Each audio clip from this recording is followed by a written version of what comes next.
such as the woodwind and the percussion and others. So we said, why couldn't they have a jazz adjunct as well? Well, we'd kicked this idea around for a little while, and at the end of the conference we went home, and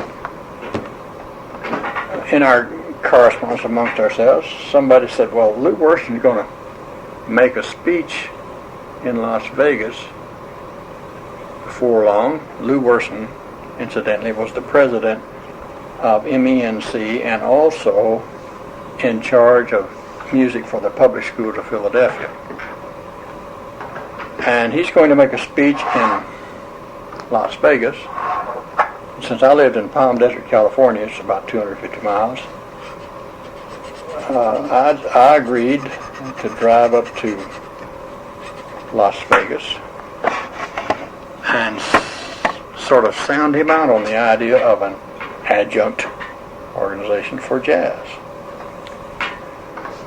So I went to Vegas, and at the end of his speech, I managed to get a couple of minutes with him and broached the idea, and he was non-committal about it.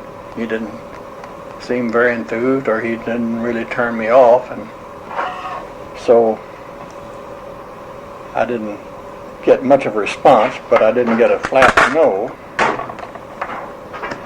And in 1968, I was in Florida, in Miami, for a jazz music convention there, along with Leon Breeden, Jack Wheaton, Matt Benton, and I don't know who else, but the four of us I know were sitting at a table there, having some coffee, and Lou Worson was at the next table, and he came over and said, "Are you fellas still thinking about a jazz organization?" And we said, "What? Yeah, we are." He said, "Well, what we don't need is another splinter music organization. Why don't you come in as an adjunct to MENC?" Well, of course, this was exactly what we were hoping for, because this would give us instant recognition and instant organization to be associated with, rather than just to start out cold and try to develop membership.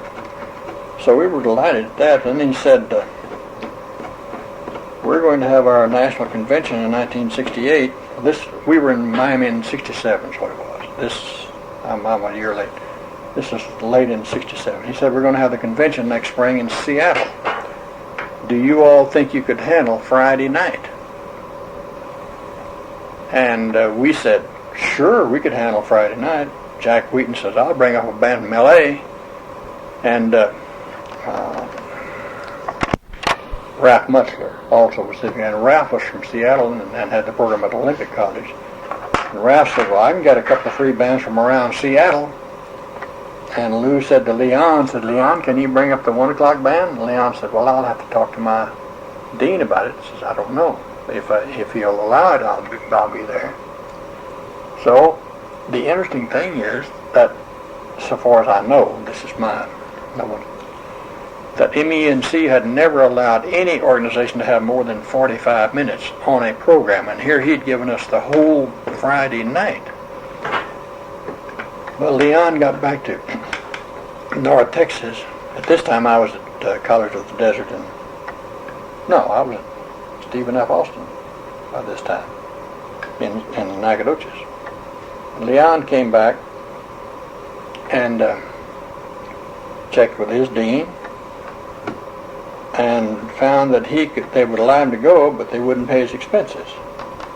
So Leon booked some concerts from Denton to Seattle and leased a DC-3 airplane and ground hopped playing concerts all the way to Seattle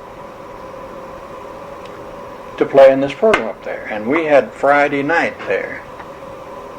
Jack Wheaton brought an excellent band from L.A. Ralph Mutzler had two excellent